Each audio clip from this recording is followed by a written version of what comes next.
Добар ден, велам уште еднаш. Почнува првата емисија од 2026 од Аргумент Плюс. Никица Мојсовски Блажевска, извршна директорка на Македонија 2025, се разбира и универзитетска професорка. Благодарам што ја прифати мојата покана. Секогаш. Рековме дека ќе зборуваме за очекувањата за економијата во 2026, но некако политиката повторно се наметнува да биде прва во планот не само на политичарите, тука и бизнисот, тука се и граѓаните сега се најавуваат повторно некако тивко, но ги има тие звуци за предвремени парламентарни избори, тие на никого не би му одговарало, најмалку на бизнисот. Што се главните или кои се главните ризици на економијата во земјава? Ви благодарам за прашањето и убаво е да направиме малку рефлексија на претходната година, меѓутоа повеќе да се насочиме кон 2026 година.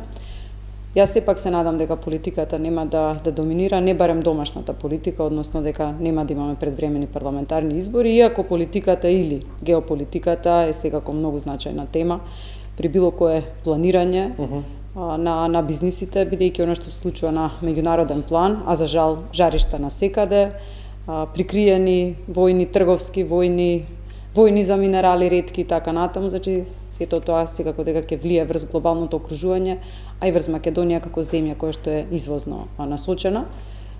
Особено или најголем ризик кој што јас го гледам, тоа е растот во Европската унија или бавниот раст во Европската унија како наш најголем трговски партнер, тука пред се е Германија, која што според прогнозите ислената година ќе расте со околу 0,2% или тоа е стагнација исто како и оваа година, па потоа со некои стапки од 1%, меѓутоа секако тоа влие врз македонската економија.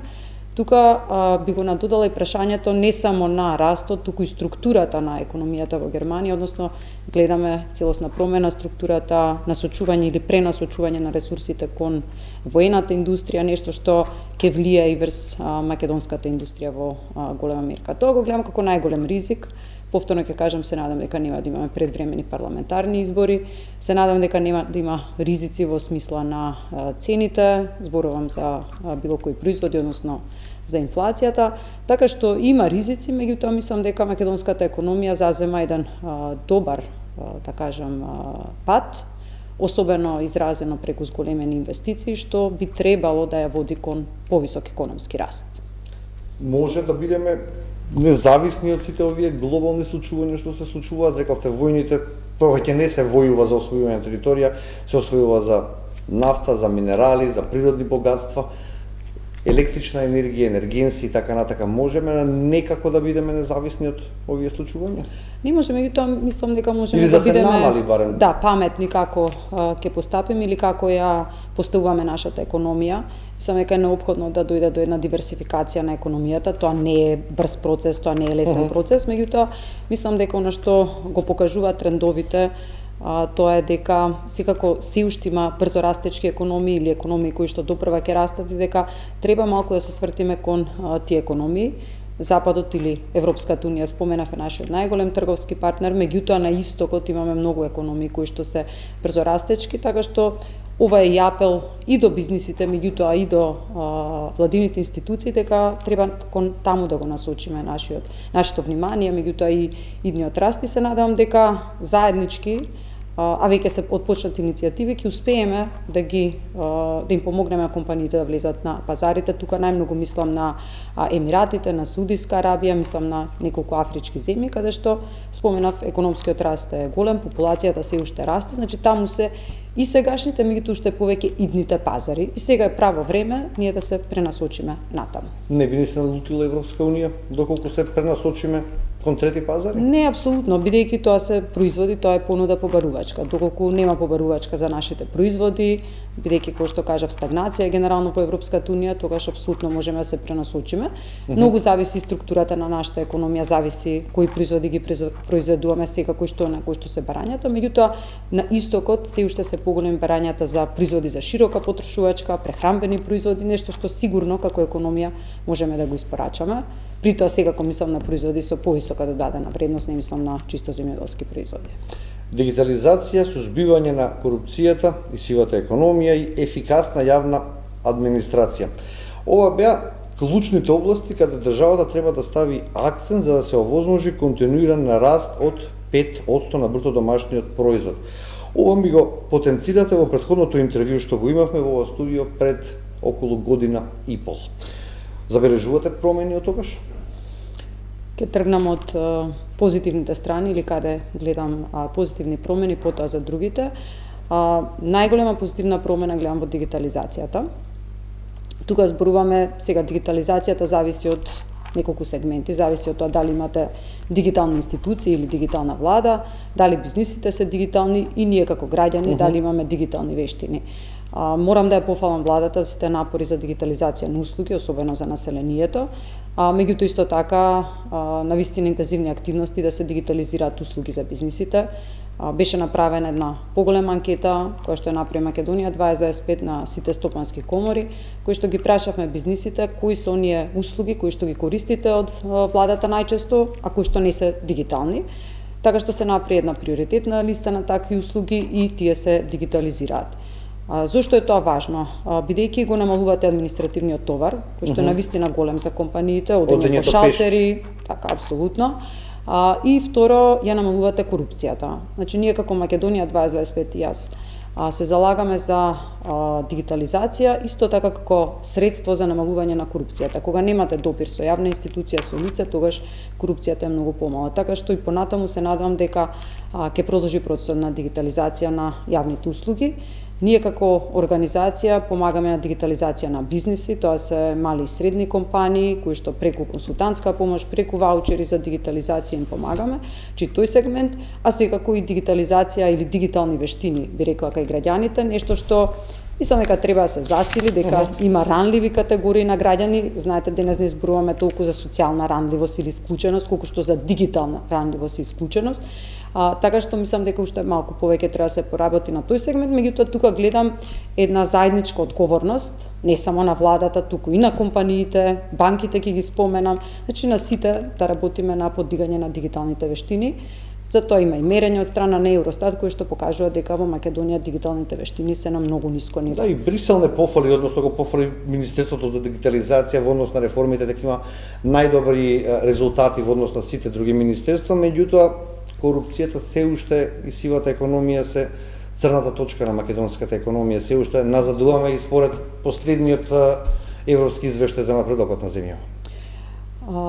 Искрена да бидам, корупцијата не мислам дека можеме директно да ја адресираме или директно да ја намалиме. За жал, таа дели од нашиот ментален склоп, дури нашето разбирање за корупција мислам дека е искривено. Ние не сметаме дека подарок на доктор кој што нели по природа на својата работа треба да заврши некоја услуга, дека не треба да се даде подарок. И оно што го покажуваат истражувањата дека кај нас има и понуда и побарувачка за корупција. Значи над 80% од граѓаните сметаат дека е во ред да дадат мито или подарок за да им се заврши побрзо услуга. И се додека ние не работиме на двете страни, значи да нема понуда за корупција, ние граѓаните, компаниите, и секако да нема побарувачка, односно казнивост на оние кои што ќе примат подкуп, мислам дека не можеме значително да намалиме корупцијата. Значи тоа е едно, сега како можеме индиректно. Меѓутоа и високата корупција, не се само кафето и вискито во прашање, така? Различни нивоа на корупција секако, меѓутоа реков дигитализацијата ја сметам како едно значајно средство секако и казнивоста, односно реформи во системот, во правниот систем, правосудниот систем, кои што не многу ги следам и доста конфузно ми изгледа, така што не би можела да ги коментирам, меѓутоа принципот на казнивост, односно владење на правото апсолутно. Ја споменавте и јавната администрација, да, ефикасна јавна администрација е основа за повисок економски раст, секако е основа и за подобро работење на компаниите, поголем извоз и така натаму и така натаму. И тука гледаме промени, меѓутоа мислам дека генерално треба уште многу да се изоди патот во смисла на ефикасна јавна администрација, администрација која што ќе ги помага и ќе биде поддршка на бизнисите. И искрено, како човек кој што и доаѓа од јавната администрација изминатиот период, значи постојано си го поставам прашањето дали има уназадување на квалитетот на администрацијата.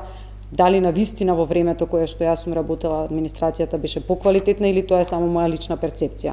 Меѓутоа, не можеме да генерализираме, значи има одлични државни службеници кои што си ја вршат својата работа, меѓутоа има и многу недисциплина, главно поттикната од периодот или од времето кога дел од вработените воопшто не се ни појавува на работа. Така што товарот е на многу мал дел. Од кај оние што си ја работат, гледат комплетно можеме да ги разбереме, значи комплетно можеме да ги разбереме, така што многу силно лидерство треба и тоа повеќе години во кои што ќе се покаже дека мора да се работи едноставно. Ниту граѓаните, ниту компаниите не може да добијат квалитетна услуга доколку нема професионална администрација и како донесе. Апсолутно, и видете, има еден систем кој што не знам ни колку се користи, кој што точно можете да видите, тоа е онлайн систем кој што можете да видите дали еден предмет се завршува на време, каков е процесот, значи на текот на еден предмет и така натаму, и тоа треба само да се искористи како алатка. Може би некаде законски роковите се прекратки, па треба да се сменат. Меѓутоа некаде каде што не се исполнуваат роковите, секако дека треба да се влие со казнена политика и мора да се покажат примери, за да сватат сите дека едноставно помина времето на неработење и дека администрацијата мора да е сервис. Тоа што најмногу ги загрижува граѓаните, тоа е нивниот стандард, речиси цела 25-та инфлацијата се движеше на околу нешто под или над 4%, властите веќе посочија дека нема да излегуваат со краткорочни мерки како замрзнување на маржи, ограничување на цени или слично, толку ќе оставаат цените во продажбата на мало и на големо да ги одредува пазарот. Тоа го сметаат и дел од експертите дека така треба да биде. Ете се ќе си има и измени на законот за нефер трговски практики кој што вели засилени контроли и многу повисоки парични казни за играчите кои што не играат фер. Како може да се направи една фер поле за игра за граѓаните повеќе да не бидат изманипулирани како што се случуваше во последниве неколку години? Видете, целта на секоја земја, поединец, влада и така натаму е повисок животен стандард. Значи, мислам дека ако ќе речеме целта ни е влез во ЕУ и така натаму, не, целта е повисок животен стандард на граѓаните и за жал нашиот животен стандард е многу под стандардот во ЕУ, околу 35 до 38% од просечниот животен стандард во ЕУ. И јас секогаш велам, знаете, да влеземе утре во ЕУ, нема да веројатно не очекувате да живееме како германците, туку ќе живееме како некоја земја членка на ЕУ која што има, како на пример Бугарија, многу понизок животен стандард. Сега, животниот стандард зависи од платата, а плата од продуктивноста на еден работник. Така што мислам дека правилните мерки за да ние го зголемиме животниот стандард, да им помогнеме на работниците, тоа е како да зголемиме нивната продуктивност. Меѓутоа кај нас постојано дискусијата е за плата. Платата е одраз на продуктивноста. Ако еден работник е вреден за компанијата, ако произведува многу и така натаму, тогаш платата ќе биде повисока. Нашата продуктивност во просек е околу 44% од просекот во ЕУ. Тоа значи дека ако гледаме дека платата е награда за трудот, тоа значи дека во Германија за истиот работник, пример, платата е била 2,5 пати повисока, едноставно затоа што работникот создава поголема вредност. Така што мислам дека дискусијата комплетно треба да премине од плати кон продуктивност, а инаку знам дека секој поради главно ценовниот раст, секој се жали на понизок животен стандард, меѓутоа ако ги погледнеме податоците за плата, реална плата, тоа е плата која што е прилагодена за инфлацијата, таа расте и оваа година. Реалната нето плата до октомври месец, последни расположиви податоци, е зголемена за 5,5%. Значи, констатацијата дека ни се намалува животниот стандард не е точна, барем мерено статистички. Така што мислам, повторно сега ќе се повторам, ајде да зборуваме за продуктивност, ајде да зборуваме за тоа како компаниите да инвестираат повеќе, да обезбедат капитал за да работниците имаат подобри машини и да бидат попродуктивни. И што ги прави германците попродуктивни? Подобри машини, капитал и подобри вештини. Значи и второто е како да им помогнеме на тие работници кои што примаат минимална плата, ниско образовани, ниско квалификувани, да им дадеме дополнителни обуки, ако треба и преквалификација, доквалификација, само тоа ќе ги извади од сиромаштија или од низок животен стандард. Пред да влеземе во студио видов најава сега со синдикати дека крајот на јануари се подготвуваат масовни протести, масовни штрајкови, доколку не се зголеми минималецот на 600 евра, а работодавците велат немаат пари да платат таа сума, бидејќи таа сума ќе влијае понатаму и врз другите плати, продуктивноста е мала. Затоа прашувам како да стигнеме барем на половина, ако не можеме, колку германецот, бидејќи истиот тој работник што работи во некоја од македонските фабрики е многу попродуктивен во Германија, тоа според синдикатот е само заради платите. Не сакам да бидам ничив адвокат и не сум и ги Да, разбирам чисто сите, што да, или науката апсолутно. ве прашувам. Знаете, ги разбирам и сите, и ставот на работодавците, и на синдикатите Да. кои што ги представуваат работниците, секако и на владата, која што во овој момент како велеше, договорете се вие, седнете која ќе биде минималната плата и ние ќе прифатиме. Меѓутоа најголемиот товар е зголемување на минималната плата е на работодавачите. Да. Значи и како што споменавте, ако се смени основната плата или најниското ниво, бидејќи системот е со коефициенти, апсолутно ќе се зголемат платите на повисоките нивоа и тоа е товар за работодавачите. Друго едно во што сум силен поборник, тоа е закони и примена на закони. Ние имаме закон за минимална плата во кој што е утврдена индексација на платата, нели со цел да се задржи реалната вредност на платата, инфлацијата да не ја изеде минималната плата и таму е предвидено усагласување 2 пати годишно. Така што јас сум против сите адхок мерки. Меѓутоа, повторно ќе кажам, ако сакаме да го подобриме животниот стандард на работниците, синдикатите треба да се залагаат за повеќе обуки или за подобрување на вештините или да бараме од работодавачите инвестирање во понова опрема. Еве сега имавме 250 од финанси искочи пред 2 дена соопштение дека речите цел кредит од унгарскиот заем е поделен на компаниите околу 250 милиони евра токму за подобрување на продуктивноста. Се искористија и за изградба на хали или за други работи кои што не беа во првичната најава дека се за машини и за подобрување на продуктивноста, но ете најголем дел да кажеме се искористија за купување на нова технологија. Колку време ќе треба сега за да се подобри изгледот на стопанството во Македонија? Прво морам да кажам дека тоа беше многу паметна мерка, бидејќи ако ја погледнете генерално политиката на оваа влада или политиката за поттикнување на економскиот раст, таа е базирана на инвестиции.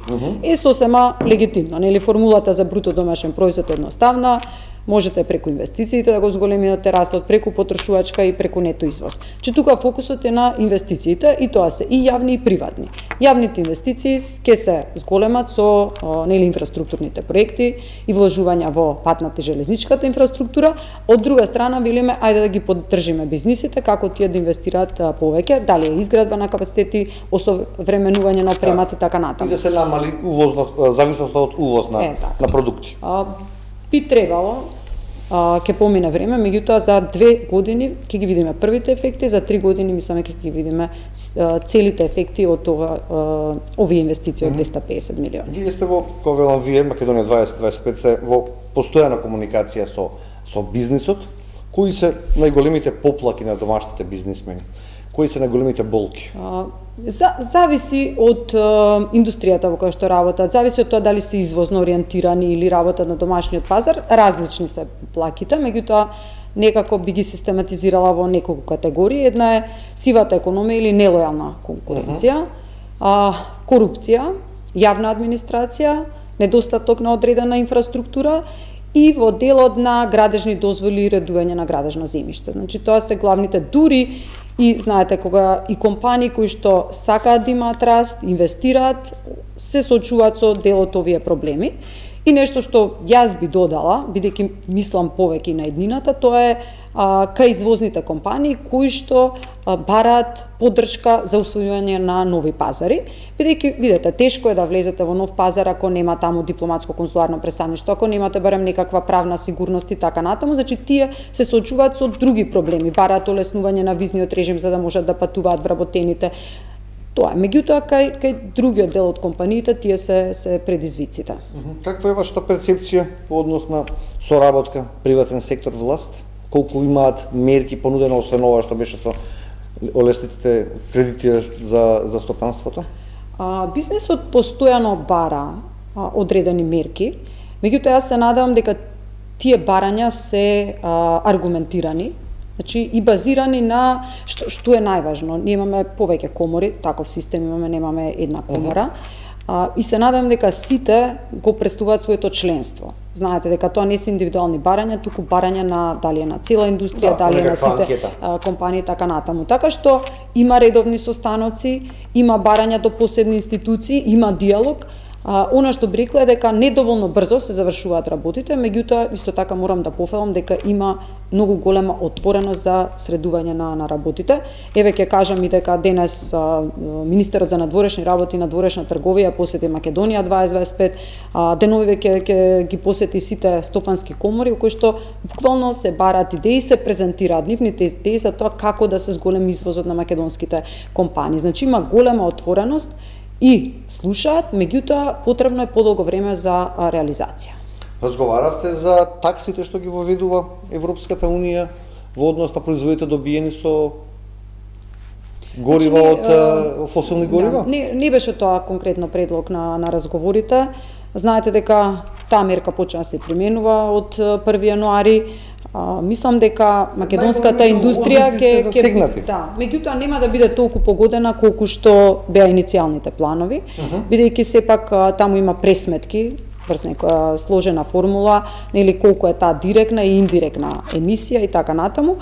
Меѓутоа треба да се гледа работата во споредба со конкурентните пазари. Например, за Македонија, барем за дел од челичната индустрија, Турција е конкурент, меѓутоа таму е многу поголема, да кажам, CO2 емисијата, така што нема толку силно, барем ова е од разговор со компаниите кои што се засегнати. Меѓутоа мислам дека земјава има потенцијал и ние да воведеме иста таква мерка и практично ние да го земаме товарот или да го наплатуваме во нашиот буџет наместо компаниите или тој товар да оди во буџетот на Европската Унија. Така што мислам дека тука владата треба да го разгледа добро моделот за да видиме дали може нашата држава да искористи тоа наместо ЕУ. Нема да се изгуби на конкурентност, да добијат поскапи цени производите? Не, затоа што пак другите производители или нивните конкуренти се уште поскапи бидејќи имаат поголеми емисии на ова е ставот на компаниите, секако дека тие се здружени, секако дека се обидои преку институциите да лобираат и така натаму, меѓутоа за жал немаше ефекти од тоа. ЕУ е немилосрдна. Каква е поврзаноста, каква е соработката на диаспората со домашните компаниите? Неколку години вие сте на чело на Македонија 2025. Кои се проектите, кои се плановите? Идните проекти што ќе се прават? Значи, нашата работа е во два дела. Едниот е каде што работиме директно со компаниите, значи ги поддржуваме македонските компании, главно да зголемат продуктивноста и извозот, преку различни мерки и програми, поддржуваме исто така развој на лидери, на извршни директори, значи тоа е еден дел во кој што ние помагаме во земјава. И ги имплементираме тука програмите. Вториот дел е каде што сме адвокат на диаспората, зборувам и на компаниите од диаспората и на македонците кои што живеат ширум светот. Тука морам да кажам дека изминатиот период имаме засилени активности и соработка со владата, меѓутоа и со Стопанската комора на Македонија, во која што навистина се трудиме да ги засилиме тие врски. Мислам дека геополитички или како е животот веќе надвор, како е да имате бизнис надвор, станува многу потешко. Тука главно зборувам за европскиот континент, зборувам и за Америка, бидејќи таму имаме најбројна диаспора, Австралија е малку подалеку.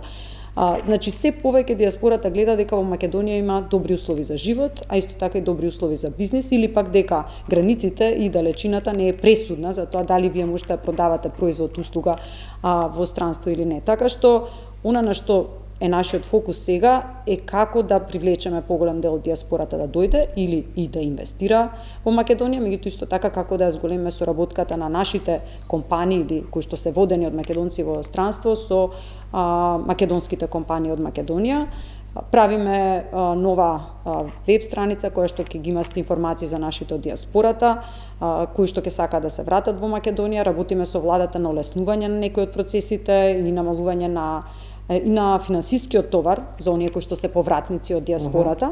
Значи ова се работи кои што може ги сметате дека постојат и дека се нормални, меѓутоа за жал не постојат. Значи на пример еден повратник ако реши да се врати во Македонија, тој се што ќе донесе или таа мора да плати царина, да плати ДДВ, како да го запише детето во школа или во градинка. Значи има многу работи кои што треба се средат. Најмногу работиме на дигитализација на овие услуги, работиме на намалување некои фискални товари и така натаму, че тоа е едниот дел за повратници како физички лица.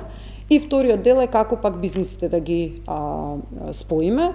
Се договоривме со Министерството за надворешни работи и надворешна трговија дека ќе ги засилиме трговските мисии, значи тоа е дел од нивната програма и цел, меѓутоа и Македонија 2025 ќе се вклучи во тоа.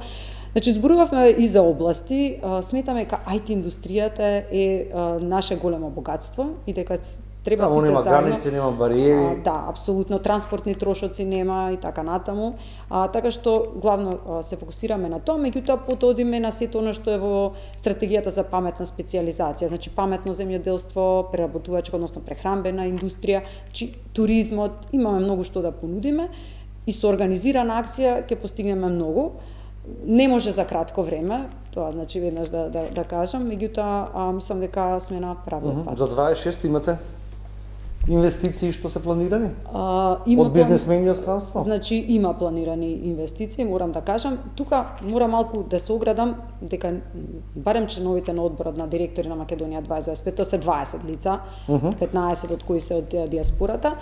Значи, навистина пазиме да не ги мешаме, да нема на еден начин конфликт на интерес, значи тие вложуваат тука, имаат своји бизниси тука, меѓутоа малку ги држиме на страна, бидејќи сепак тие се вклучени во организацијата за да направат нешто добро за Македонија, не за да имаат своји бизниси или да...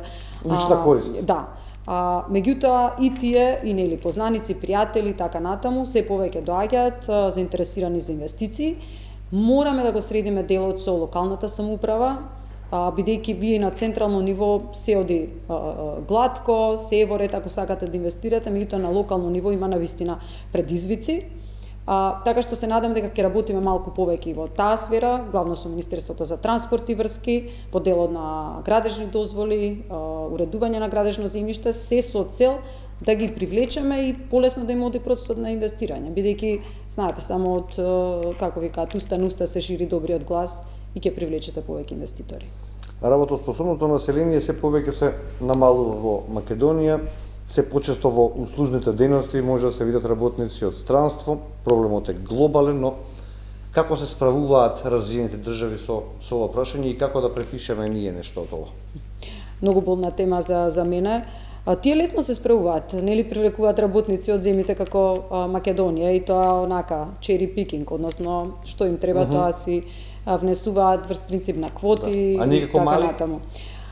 Видете, јас мислам дека имаме еден голем резервоар потенцијал на работна сила која што лежи во примателите на гарантиран минимален приход.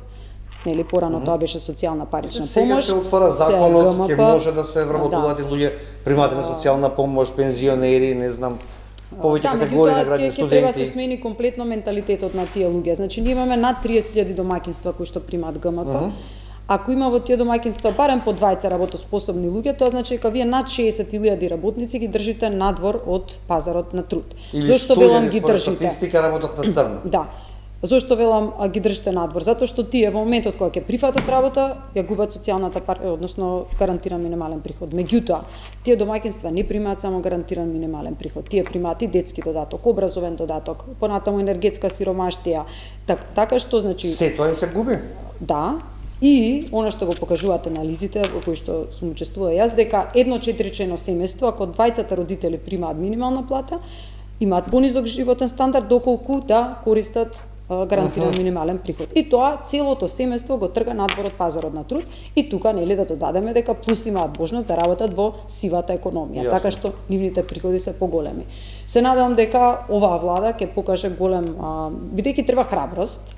Тоа е голема промена на системот, луѓе кои што се надвор од пазарот на труд или кои што работат во сивата економија, да ги вратите назад и да го реформирате системот. Како да им се објасни дека нема да го изгуба тоа и да им се гарантира? Едноставно со поголеми контроли и намалување на сивата економија, така што тие ќе мора, нели, дали да се пријавуваат редовно дека не работат и така натаму, ќе мора да се, бидејќи тие ги терат дури помладите членови, на пример, тоа се префрла од колено на колено. Апсолутно. Така што тоа мора да се реши, најлесно се решава со поврзаност на институциите, на нивните датабази, електронски системи и така натаму. Бизнисот, односно Стопанската комора, апелира да се стави годинава акцент на извозот, за кој што коментиравме, градежништвото и тешката индустрија. Колку може да им се помогне на овие компании, односно сектори, и што треба да добијат тие од државата? Најпрво, градежништвото би требало да биде, нели, автоматски да добие еден поттик заради, ајде да кажем, поголемите јавни инвестиции во инфраструктурата. Меѓутоа, очигледно или се покажа дека дел од компаниите не се спремни да се вклучат во поголеми градежни работи, дали е тоа ликвидносно, дали е тоа преку опремата, така што навистина им треба еден поттик, меѓутоа се надам дека тоа е од општествен интерес, или поголем дел од тие инвестиции да останат во домашни компании или да вработиме повеќе македонски работници, иако и градежниот сектор кубури со работници, го знаеме и тоа. Во однос на извозот, Македонија има многу мал број на компании извозници и навистина една задача треба да си поставиме како да создадеме повеќе извозници. Македонија има околу 70.000 активни претпријатија, мислам дека има околу само 3.500 компании кои што извезуваат. Денес баш споредувавме податоци со Словенија, која што е слична земја, има 29.000 извозници компании. Така што првата задача ни е, и тука ја гледам задачата и улогата на стопанските комори, не толку на владата, како да им помогнеме на компаниите да станат извозници, а она што го бараме од владата е како некаде да го истапка патот. Немаме што да извезуваме, што е проблемот? Не, апсолутно имаме. Страф од непознато, од странски пазар, неспремност, не ги сваќаат тие првични трошоци како инвестиција, значи мора да го испитите пазарот, мора да видите вашиот производ, треба да поручите каква е правната регулатива таму и така натаму. Меѓутоа, ако здружите индустрии, така може заеднички да настапуваат. Трговските мисии кои што ги споменав, отварање на дипломатско-консуларни представништва во пазарите каде што сметаме дека идниот раст. Друго е вие да одите во Египет, знаете дека има амбасада во Египет и не да Боже нешто се случи, имате заштита, така натаму. Тоа е, мислам, единствена амбасада што имаме на цел континент Африка, пример. Мароко е земја каде што работите од напред, особено во IT индустријата, немаме дипломатско представништво. Блискиот исток, значи од владата повеќе тоа како да го истапка патот, како да има некоја присуство таму за да бизнисите се окуражат за да влезат.